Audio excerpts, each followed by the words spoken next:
So we have a new Dungeon Master's Guide. Tell me about what is new and exciting in this new DMG.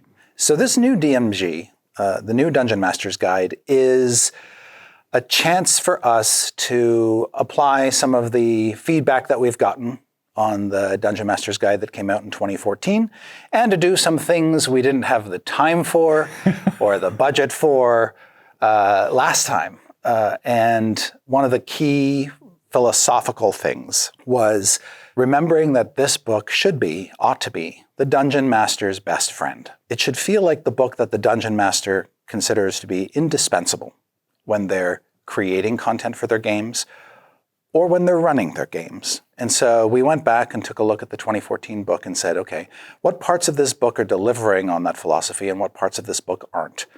Those conversations led us to restructure the book so that it's easier to find the information that you need, that it's more intuitive in terms of the order in which the information is presented, and adding things to the book that would be more timeless and always useful to Dungeon Masters. So first and foremost, the Dungeon Master's Guide is bigger. Like all of the revised 5th edition books, we have added pages to the book. Things that were not in the 2014 book that are in this book include 5 short sample adventures, a complete campaign setting, a lore glossary, which is a place where we gather up sort of encyclopedia-style entries on various characters, locations, and substances in Dungeons & Dragons that you may or may not know about. And another totally new feature of this book is the Bastions chapter. Those things alone, the adventure content, the campaign setting, the lore glossary, and the Bastions chapter, that's all new content that we wanted to get into this book, and that's why the book is, one of the reasons why the book is bigger. Why it is so chunky. It's a chunky book. Yes, exactly. We've got tons of new art for magic items. More magic items are illustrated now than in 2014, so there's more things you can see what they look like. There's a couple places where we weren't super satisfied with the way a magic item looked, and so we redid those. Our art director, Emmy, put together a lineup of all the potion art we had, just so you could see them all together. There's a couple of really sweet pieces in there, some sort of inside jokes, like the potion of invisibility. It looks like an empty bottle. And the potion of pugilism bears a certain resemblance to canned spinach. Oh, perfect. Yes. Great. So one of the chapters of the book is called Creating Adventures, and it's all about helping the DM create adventures. The advice that we give is very different advice than we'd give to somebody who is trying to basically publish their own content. Because when you're creating content for yourself and you are the audience, there are tips and tricks that we can give you to help you do that. But all the advice aside, nothing compares to being able to see the advice being implemented. So after giving you a bunch of advice on how you can create your own adventure content for your home groups, we present 5 short adventures in a format that we think DMs will want to emulate and use for their own prep, accompanied by the maps that are in one of the appendices of the book. These adventures are meant to show you how you can create and outline your own adventure content in a way that will be very easy for you to run at the table. Most of the adventures are about a half a page. Doesn't seem like a lot, but you can actually pack a lot of information into a half page if you're the person who's going to be running the adventure. Yeah, like that's the way, I'm sure, you don't format your entire, when you're running your own home game, you're not like formatting everything appropriately. No, when I'm running my home game, I essentially have a piece of paper that has notes and key beats, and then I have whatever maps and stat blocks I need to run encounters.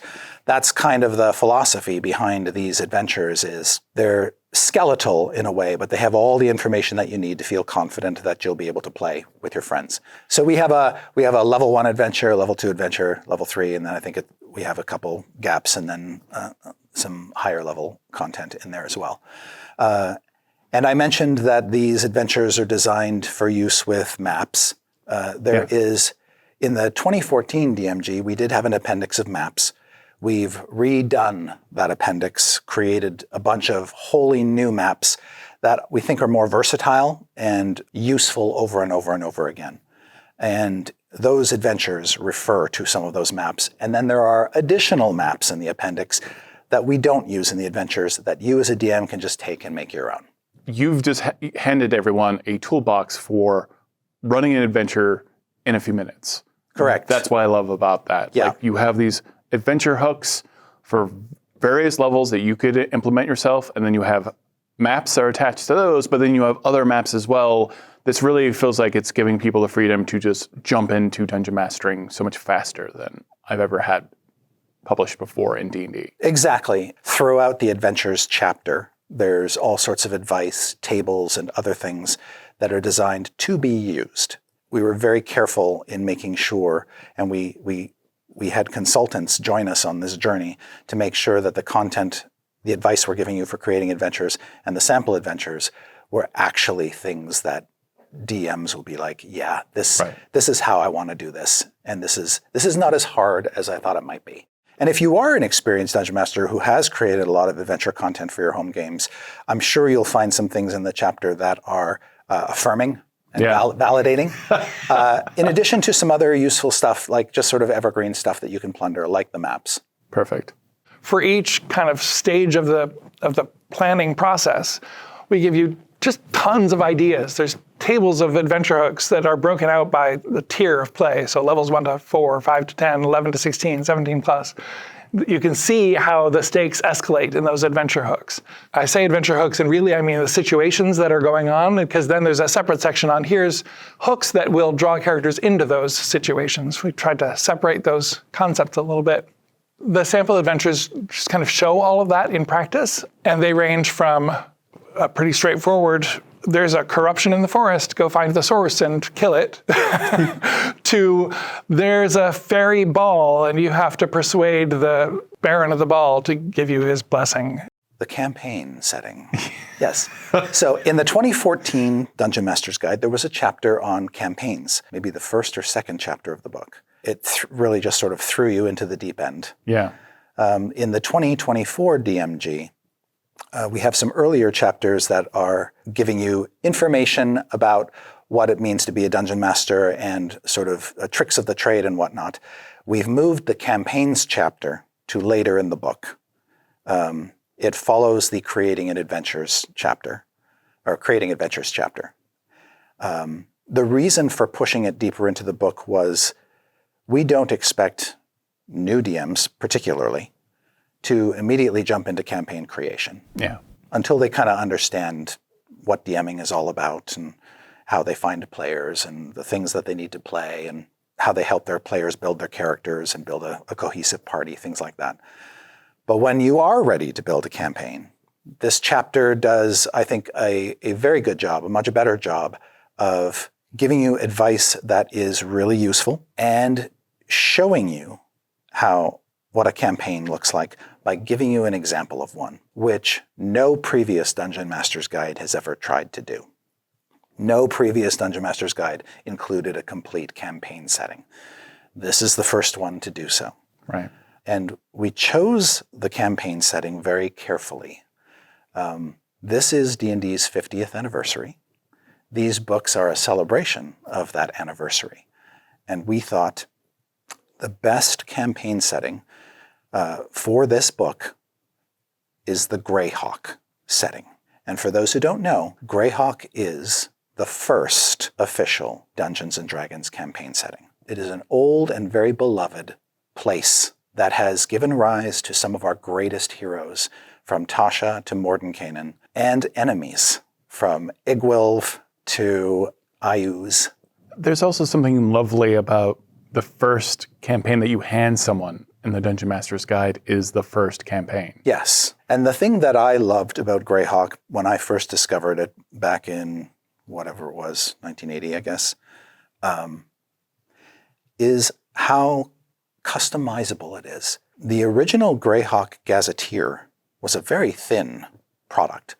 It gave you an entire campaign setting in about 32 pages with 2 big fold-out maps. When I read it, there was a lot of material in there I wouldn't have used because there was some wargaming stuff in there as well. But I was struck by how sort of open and free it is, how liberating it was. It didn't put any constraints on me as a DM. I felt from an instant that the creators wanted me to take this setting and make it my own. And staying true to that, the version of Greyhawk that appears in the 2024 Dungeon Master's Guide, while it's complete, it's also, due to the space that we have, it's a skeleton upon which we expect you to flesh things out. We have purposely left the details of Greyhawk pretty vague.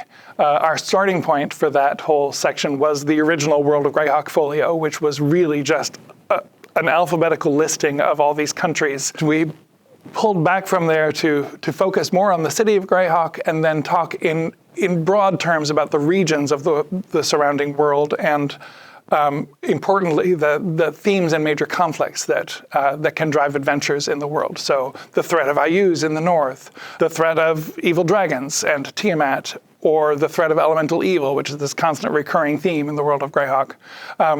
And the starter adventures, to some degree, touch on those if you want to pull those out from the adventures and stretch them into a theme that can last for a whole campaign. What we do is we give you a poster map in the book that has the world of Greyhawk wilderness on one side and the city of Greyhawk on the other, because we use the city of Greyhawk as a sample of what a campaign hub can be. A campaign hub is sort of where the campaign starts. It's kind of its center, its core. And while campaigns can often drift away into new hubs and go off in strange directions, we thought it was very important that we not only give you a campaign setting, but give you an example of a campaign hub, a place where the characters can call their home, where you can use as a launching point for adventures in that world. We describe the city of Greyhawk. We flesh out some of its places and inhabitants. And we give you a whole bunch of hooks and ways to use this city as a hub in your campaign. And then we go out beyond that. We go into the regions around the city and we describe what are some of the nearby areas of interest. Because in a campaign, as soon as you strike out from the hub, you need places to go, dungeons in the hills or, threats in the forest, that kind of thing. We flesh that out, and then we go even broader and show you the rest of the land known as Eastern Auric or the Flaneus, this vast region around the city of Greyhawk that's got nations, it's got wildernesses, it's got mountain ranges, it's got all kinds of territories, land masses to explore, different environments from deserts to Arctic cold. We flesh out all of those domains to the extent that we believe DMs need to get sort of a lay of the land, but at the same time saying, hey, DM, now that we've given you this, make it your own. Yeah. Put your dungeon here if you want to. Add a town here if you want to. That kind of thing. It's very much built on the idea of we're giving you a sandbox. Yeah. We're throwing some toys in, and we're saying, go play. Yeah. Greyhawk is yours now. It is, yes. That's a great way to say it. Greyhawk is yours. And because of its legacy, you get the sense that, if I'm going to build my adventures if I'm going to create my own version of Greyhawk, I can create, locations that have as much weight to them or importance to them of some of the greatest locations that have ever appeared in D&D before. Tomb of Horrors had a place in Greyhawk. The Lost Caverns of Sajkan had a place in Greyhawk. Your dungeons are just as welcome there as those very famous iconic ones. Your heroes, your villains are just as welcome there as Greyhawk's most iconic ones. The other great thing about Greyhawk is, because it is the origin of so much of D&D's lore, it feels right for these books because we have spells in the player's handbook that are named after people who came from Greyhawk. Yeah. We have monsters in the monster manual that originated, and sort of found their first homes in Greyhawk. So it's deeply, deeply, deeply embedded into the DNA of D&D. The next element I want to talk about is the lore glossary. There are two appendices in the book. One is maps, one is the lore glossary. The lore glossary is an alphabetical listing of some of the most famous places, figures, and materials that are so iconic to D&D that we want them to be shared knowledge. among all D&D players of all ages. This is helpful to us because often in our published adventures and elsewhere, we will casually name drop something like Orcus, or Mordenkainen, or Lolth, or the Demon Web Pits, or, Baldur's Gate. Well, everybody knows Baldur's Gate now. But, Now they do. Yeah. Right, yeah, exactly.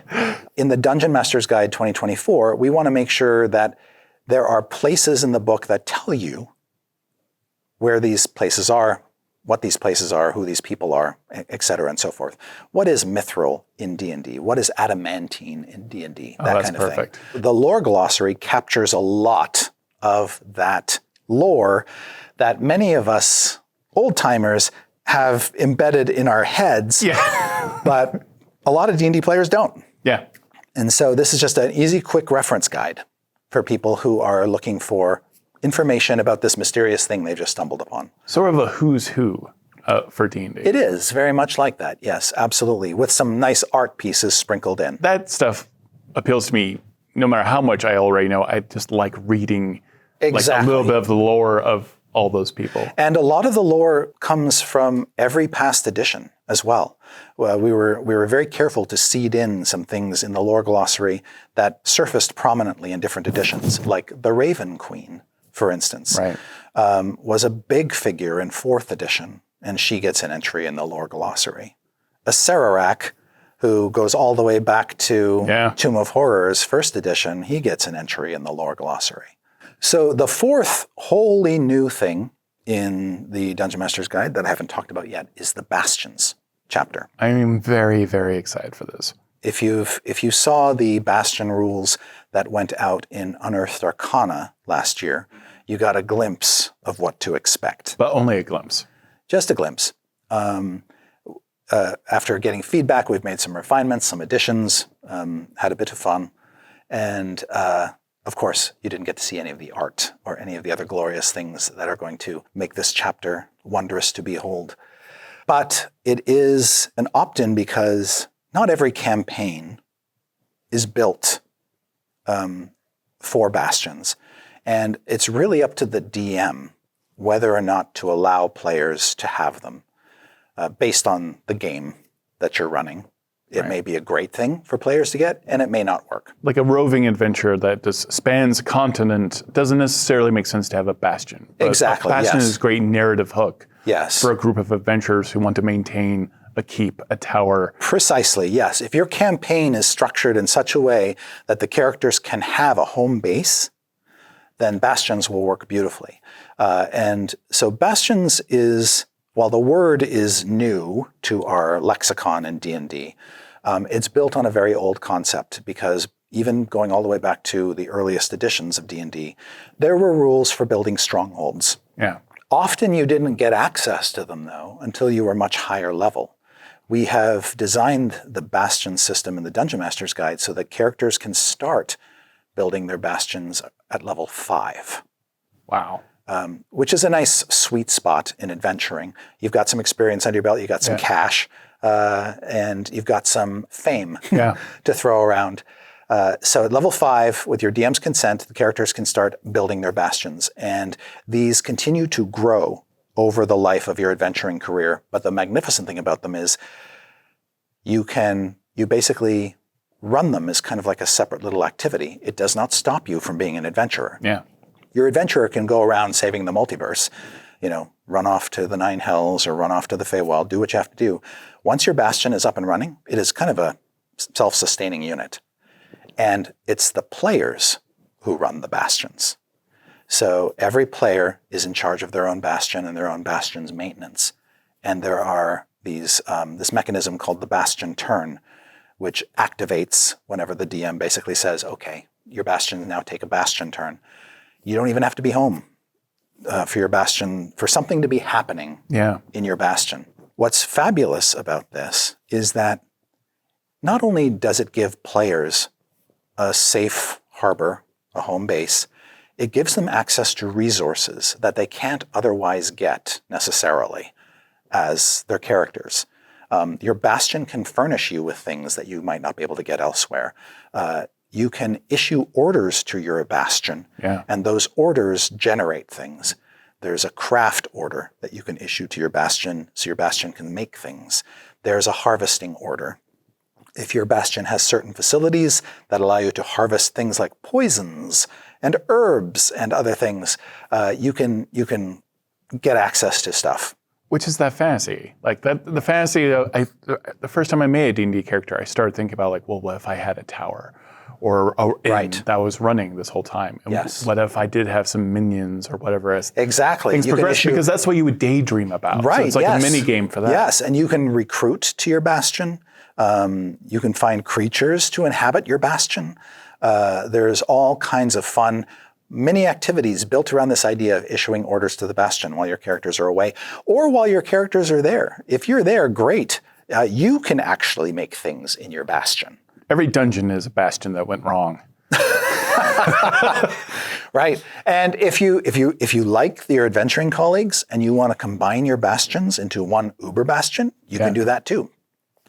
You're each individually still in charge of your piece of it. Right. But there is certain advantages to unifying your bastion. One of them being you can share its defenders, which has definite advantages. So all these opportunities are now opened up to players that they didn't have before. Bastions are a chance for players to carve out a piece of their world and make it their own. And really, the DM's control stops at the walls of the bastion or the outer boundary of the bastion, whatever that is, so that the players can get a taste of being in the DM seat and telling their own stories of what things unfold with this cast of characters that inhabit their bastion, and to have a place they feel like is home. It's like with the illustrations of the species in the Player's Handbook. We wanted to show what are characters fighting for. Mm-hmm. The Bastion kind of makes that a reality throughout a character's career once they establish this place. Like, I'm not just fighting for my own self-interest. I've got people at home that I want to protect. I've got a place that I care about. It sort of ups the emotional stakes in the game. The players are essentially DMing their own microcosms within the larger campaign, giving identities to their hirelings in the bastions, triggering events that happen in the bastions and seeing the results and consequences of those events. That's a very DM side of things. So I love the idea that the bastions are in the Dungeon Master's Guide because, in effect, it's allowing the players to get a taste of what DMing is like. Yeah, it's very sneaky. Yes, it's a wonderful out-of-game activity. Yeah. Oh, it's a great mini game. Just a day. When you're, if the session has to be canceled or whatever, and you can't play tonight or whatever, that's okay. Your DM can just say, "Everybody, take a bastion turn." Yeah. Send the message, and then off the players go, and they just let the DMs know what their bastions did on that particular turn. It's a fabulous sort of game within a game. I love that. I'm hoping that that when DMs and players really start to interact with it and visualize their bastions, I'm hoping that they send me like maps and pictures of the bastions that they built. And that, again, that's another thing I felt myself immediately doing. Well, I had to draw out every little thing. Like, this is what my wizard tower looks like. Or this is like the inn that got hunted by a vampire looks like. Right, yes. In Ravenloft. Like, that was always the worst hook I would do to my players. I would give them property in Ravenloft. Oh, see. Yeah, I mean, it comes cheap, but I mean, the mortgage is very low. So are the interest rates. It's like, how many people died in this house? Oh, don't worry about it. Why put a number on things?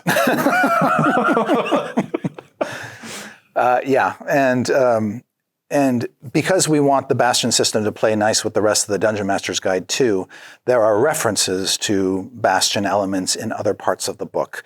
Like the Greyhawk campaign setting in Chapter 5 tells the DM good places where characters can set up their bastions. And then we have just a massive treasury, treasure section.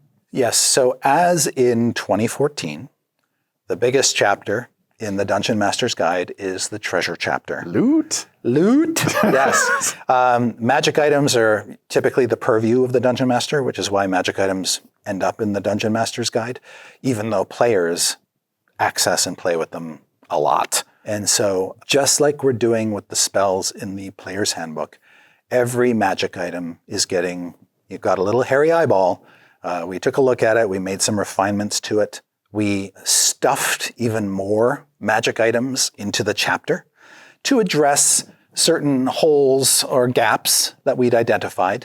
For instance, there in the 2014 DMG, there weren't a lot of common magic items, so we imported a few.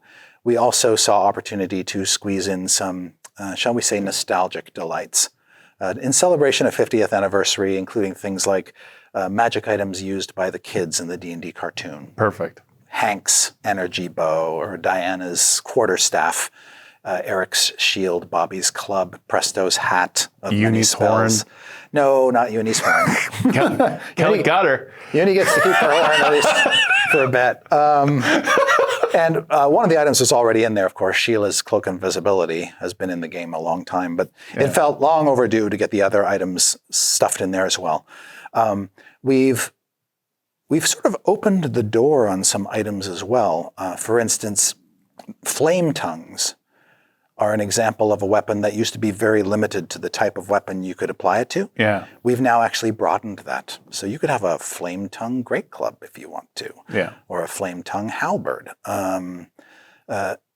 So just looking for ways to surprise and delight, even in existing items. I need more trick arrows. So I will spend a lot of money on trick arrows. Yes. The arrow of slaying became the ammunition of slaying, of which the arrow of slaying is but one. So if you want sling stones of slaying, or bolts of slaying, or bullets of slaying, now that is baked in to the game. Because that's the other thing. The DMG, the Player's Handbook, all the new core rule books are really opening things up for the multiverse of D&D, and that can mean laser guns, or that can mean weapons that use ammunition like bullets and stuff like that. Like, so you have, because we're talking about Eberron, we're talking about, Expedition to Barrier Peaks, or Spelljammer. Like, this is a broad set of magical items in fantasy that you're supporting in this one. Right. And allowing more variety in the world, because variety is richness, and, the D&D is many, many worlds. And their prices. Well, there always were, but in the 2014, you could divine the cost of a rare item or a very rare item. We've made that a lot clearer this time around by fronting, hey, here's how magic items are costed. Yeah. We've also taken another crack at the crafting magic items rules. How do you, a player, how do you, a character, craft an item of your own, with your DM's consent, of course. Right. That's extremely exciting for a lot of people. Yeah. Because then you take ownership of a magical item, potentially that you made yourself, or any item. It's been fun to try to shoehorn more items, to make items more fun, and then to open up the possibilities for crafting magic items in this new version of the Treasure Chapter. And is the crafting system also in the Player's Handbook, or is it only the DMG? That is a great question. So the answer is yes. There is crafting magic items in the Player's Handbook, but it's limited to some very simple potions and scrolls. Okay. So you can create a low-level spell scroll, or you can create a potion of healing or some other low-level potion. The rules in the Dungeon Master's Guide are broader and encompass more variety. I'm looking at the new Dungeon Master's Guide cover art. It's very charming, and on purpose having like Warduke and Venger up front. Like, this is who you are as the Dungeon Master. Not only to show them a good time, but you are the one who embodies the villains.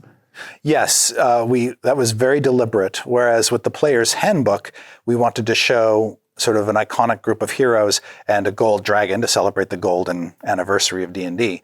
With the Dungeon Master's Guide, like you say, Todd, the Dungeon Master is about playing the villains and the monsters more often than not. And for the 50th anniversary, it seemed absolutely fitting to tap into some of the most, I guess, iconic, nostalgic villains in our huge rogues gallery of villains. I've always had a fondness for the cartoon series. I grew up with the cartoon series. Many people don't know Venger, they don't know Warduke, and they don't know Scylla, and I want them to. It's also a bit of the aesthetic for the art for the DMG, because you are the one who runs the villains in these scenarios, so the art it's not focused on heroes Right. as much. Right? Yes, it's focused on the threat or the danger. So if you want the creepiest art, you need the Dungeon Master's Guide. Well, certainly with this Dungeon Master's Guide, we wanted it to feature the villains and locations and places of D&D. Because the Dungeon Master's Guide, not only do they bring villains and monsters to life, they also bring settings to life, worlds to life. And so we took great care this time around to make sure that we have lots of art showing bad guys and places, so that you get sort of the full range of the multiverse. And you and I now have batted around this multiverse word a few times. How important is the multiverse to D&D? It's extremely important. It is the default setting for D&D. It is all of our worlds. It is all of the worlds that our fans create. They are all part of this multiverse, and they are all welcome, and they are all important. So in our art this time around, and in the books themselves, in the text, we wanted to drive that point home, that the multiverse is our setting, and look, it's magnificent to behold. We have a whole chapter on the cosmology of D&D, which talks about the worlds of D&D and the planes of existence that are out there waiting to be explored. We tried to make them more beautiful this time around. We tried to give you even more useful information as a dungeon master about some of these places, while still making it clear that, hey, you're the DM. What you show of the multiverse is entirely up to you. Perfect. We haven't talked a lot about the tracking sheets. Yeah, tell me about the tracking sheets. One of the fun new features that's sprinkled through the 2024 Dungeon Master's Guide are these delightfully charming tracking sheets that not only do we put in the books as kind of like a show and tell to show you what we mean, but also we're going to make them downloadable off of our website so that you can just print them out and put them in whatever you use for your campaign journal. And these sheets are designed to help you keep track of important information in your game or in your campaign. If you want to create a new NPC, there is a sheet that we give you that you can use and write on to capture important information about that NPC, and it's presented in a very clean, elegant way. There is a sheet that you can use to build settlements like towns and villages. There's a sheet players can use to keep track of important information about their bastions. There is a sheet you can use as a DM to keep track of the magic items that you've dispensed to the party in the course of the campaign, to keep track of important character information so that you have some information about the characters in the party readily accessible to you as a DM behind your screen. So that when you're planning adventures, you can remember, things about characters' backstories that might tie into greater plots in your campaign. There's a sheet that you can use to track major conflicts in your campaign and then update them accordingly. And then I think most importantly, or the sheet that I find most useful, is the session planner sheet, where you've got a game session next week. You can write down the key beats of what you think is going to happen, key characters, make notes and other things. These sheets are beautiful. I think they're compelling. I think a lot of DMs will want to use them or want to create versions of them. And they have charming little illustrations of monsters on them, which I think are absolutely delightful. Baby monsters. Everyone loves baby monsters. Baby monsters, yeah.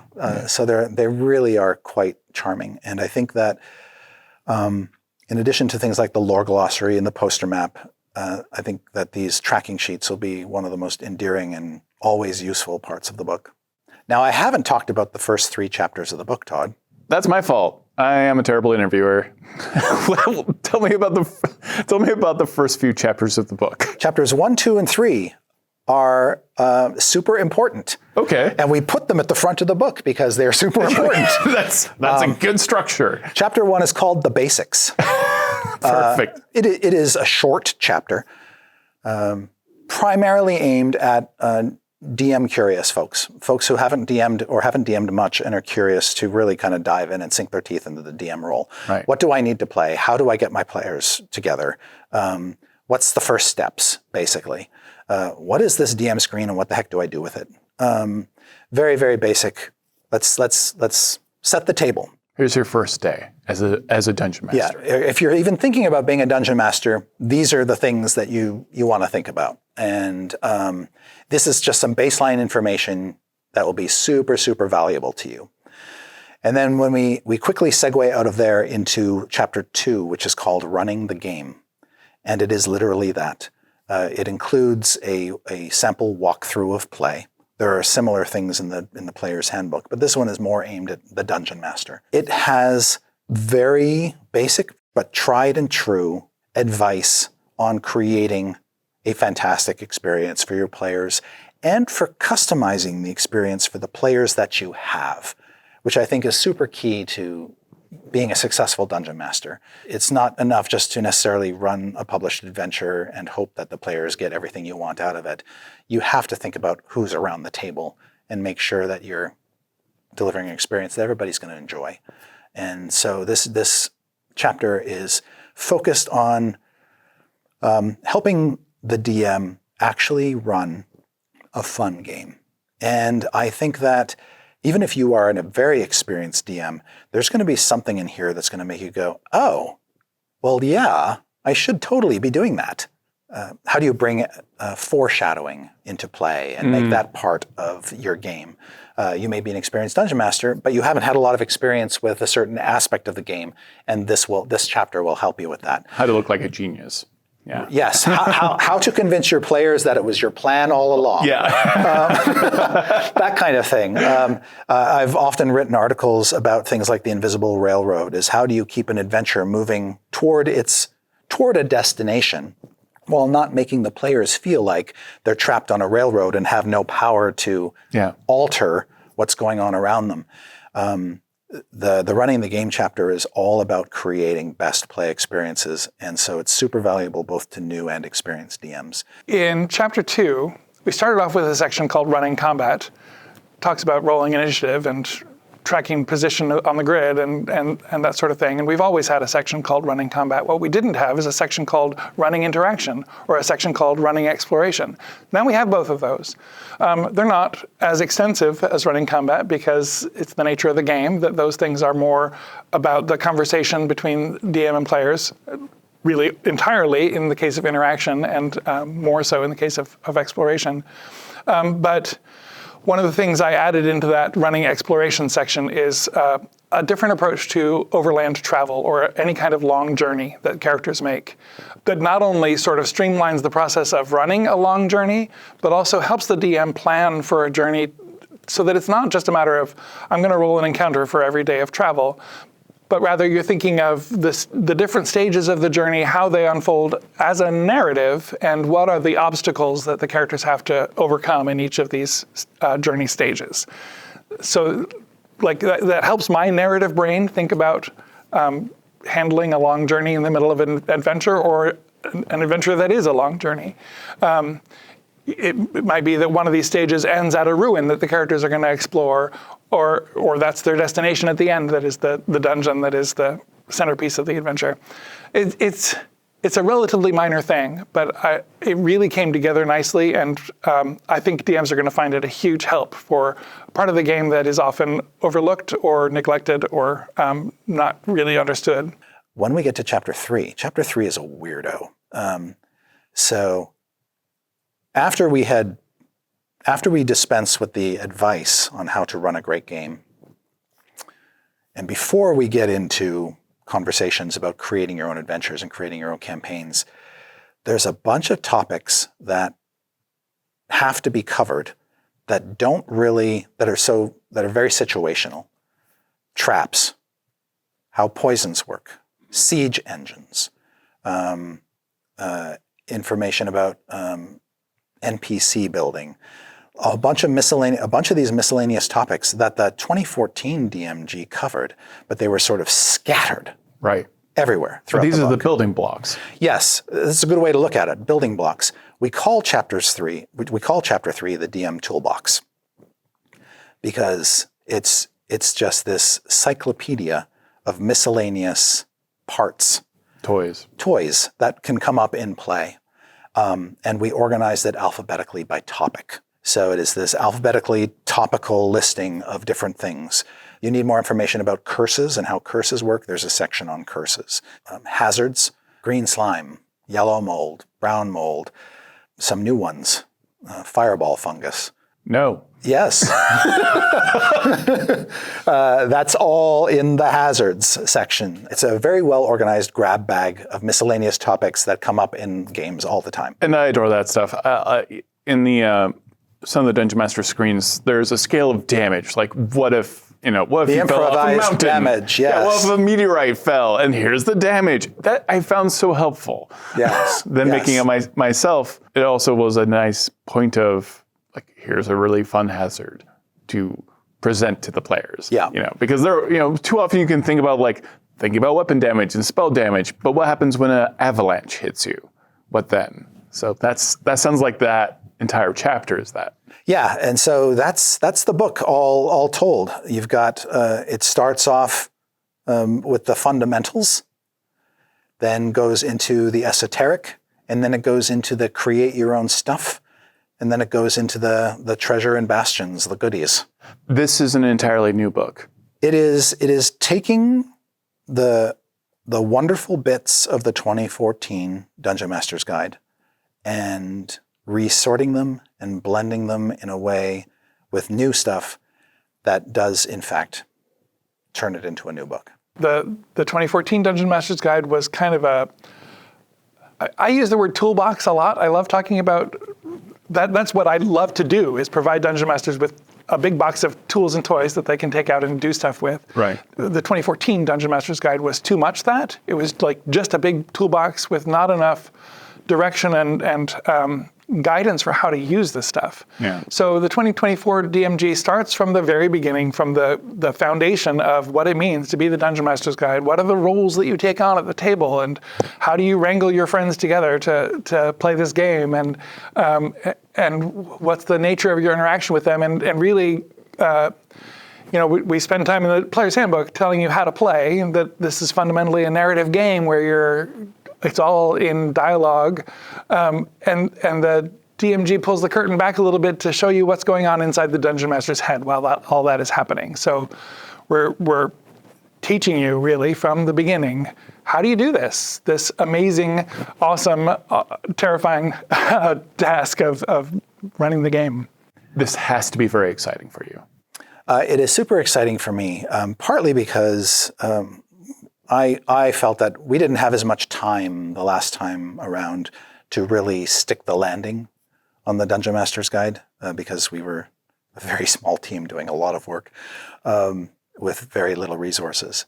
And this time around, it was nice to be able to, with 10 years of information, go back and say, okay, it's very rare to get a second crack at something. And I think this time around, a lot of thought over the years has been placed into creating a user experience around these books that is just much better.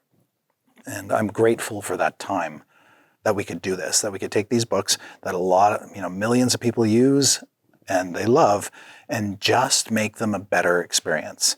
Thank you so much for watching. Every week leading up to the brand new 2024 Dungeon Master's Guide, we'll have new videos and premieres telling you more about the book. To pre-order the 2024 Core Rulebooks digital physical bundle, click on the links in this video description and find out more about all the pre-order bonuses, including frames, backdrops, dice sets, digital dragon art book, and the digital golden dragon mini. I'm Todd Kenrick. Thank you so much for watching. Don't forget to hit the like, the subscribe button, and also the notification button so that you're alerted when we have brand new videos about the future of D&D.